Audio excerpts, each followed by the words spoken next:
Halloween, it's another opportunity to go green, actually, and make eco-friendly, earth-friendly, and healthier choices with the types of costumes we wear, the types of foods we serve, and how we choose to celebrate. Yeah, when you first think of Halloween and you do it sort of the traditional way, it's wasteful, it's not very healthy, it's kind of the opposite of green. Yeah, the only thing that's green would be a witch's face, perhaps. There you go. That's the extent of it. But Sarah Snow is here to tell us how we can kind of switch things around and make this better for everybody. Hey, Sarah.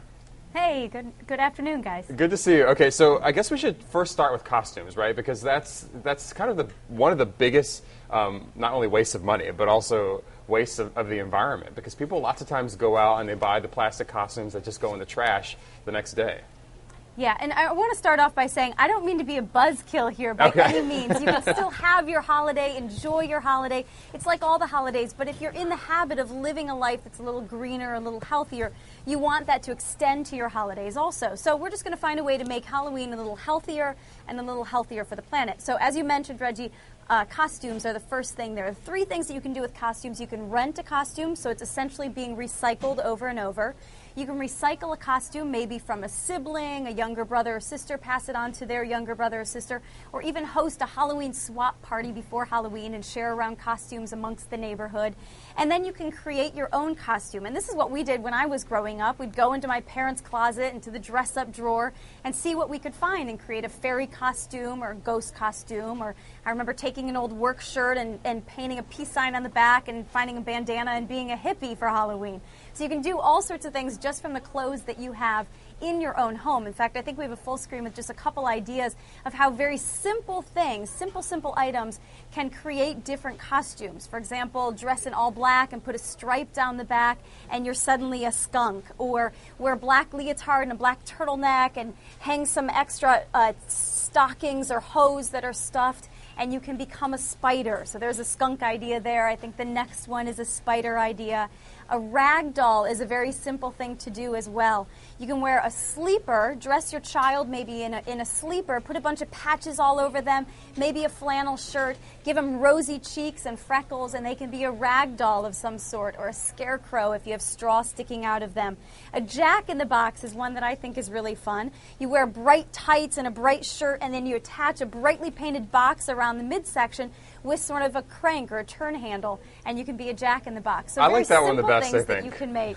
Really and cute. out of things that are right around the house. Very easy to find. You could be a robot with a box covered in tin foil, things like that. I like that. They're a lot more creative and individualistic than just those plastic costumes you buy off the shelf. Exactly. All right.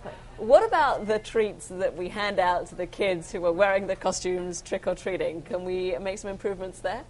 We can. Now, we all know that you can't give out homemade treats anymore. No one's going to accept them, or they're certainly not going to eat them when you get home. So you have two options. One, you can go sweetless treats, and you can hand out things like pencils or stickers or erasers. These were packs of 10 for $1 at Target, I think. So very inexpensive. You can buy a bunch of them and hand out pencils. Now, there might be people in the neighborhood who think that's not very fun, and so if you still want to hand out candy, there are better ways to do that. This, for example, is a gummy bear that's USDA organic, so it's certified organic candy.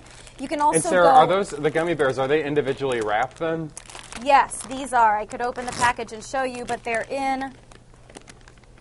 Bear with me. they're child-proof also, apparently, much like medication. Adult-proof. There we go. Yes, individual packages, so you can still fill your Halloween trick-or-treat bowl with these. And then these are little chocolates, again, individually packaged, fair trade, dark chocolate, so healthier because of the antioxidants. Fair trade, of course, means that the cacao workers were paid fair wages and given fair working conditions. So still treats that people like, the chocolate and the gummy bears, but just in a healthier fashion. Are those really expensive, Sarah? You know, these, both of them are going to run you a little bit more than the standard huge bags of candy that you might find at a big box store, but not a whole lot more, especially if you go online now and you buy in bulk. Okay, good. Let's talk about where people are trick-or-treating. I actually didn't think of this, which is why Sarah is here. But this is one of those things where, there are neighborhoods where you can walk, which is great, but if you can't, you have some other ideas.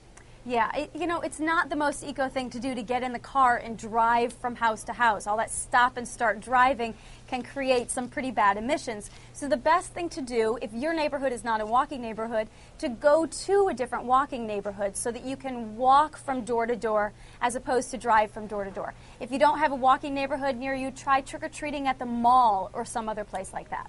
Very nice. All right, so while you're trick-or-treating in the mall or in your walking neighborhood, what about the bag that you're carrying around and any rubbish or trash that's left behind? Yeah, no need to go out and buy some polyester synthetic plastic pumpkin or fabric pumpkin to collect all your treats in. Instead, just use any sort of reusable bag. This, of course, is just a regular kind of reusable bag, the type that I might take to the grocery store, but it would work just fine for a child to take trick-or-treating. Any cloth bag that you have or an old pillowcase, you can actually take a pillowcase, fun activity to do with the kids, decorate the pillowcase using puffy paints or fabrics or something, and use that as the trick-or-treat bag. But then when you go also, and this is a good thing to do for the adults as well as the kids, carry an extra bag with you, an extra garbage bag or a bag that you get from the store, and take that to collect litter.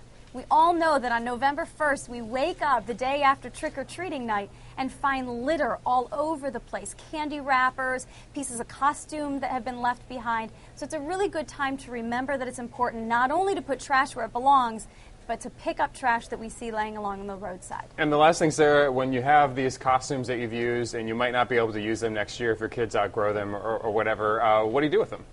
You donate them, recycle them, allow them to be used over and over again.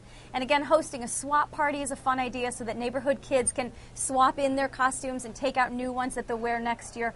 But another great idea is to donate them to a local children's hospital. Children's hospitals oftentimes are very, very appreciative of things like that. So they can have dress-up days and the kids in the hospitals can have some fun too. That is a really good idea that I also wouldn't have thought of. It is very nice. I love those pitch and swap parties as well. Great for Halloween costumes or for clothes, just generally to keep things moving around the cycle instead of just chucking them out and buying new. And we should mention that Sarah does have a book out. It's called Fresh Living, and you can always find her at our website, which is very easy, sarahsnow.com. Sarah, it's always a pleasure to have you. Thank you. Happy Halloween. Thank you both. Happy Halloween.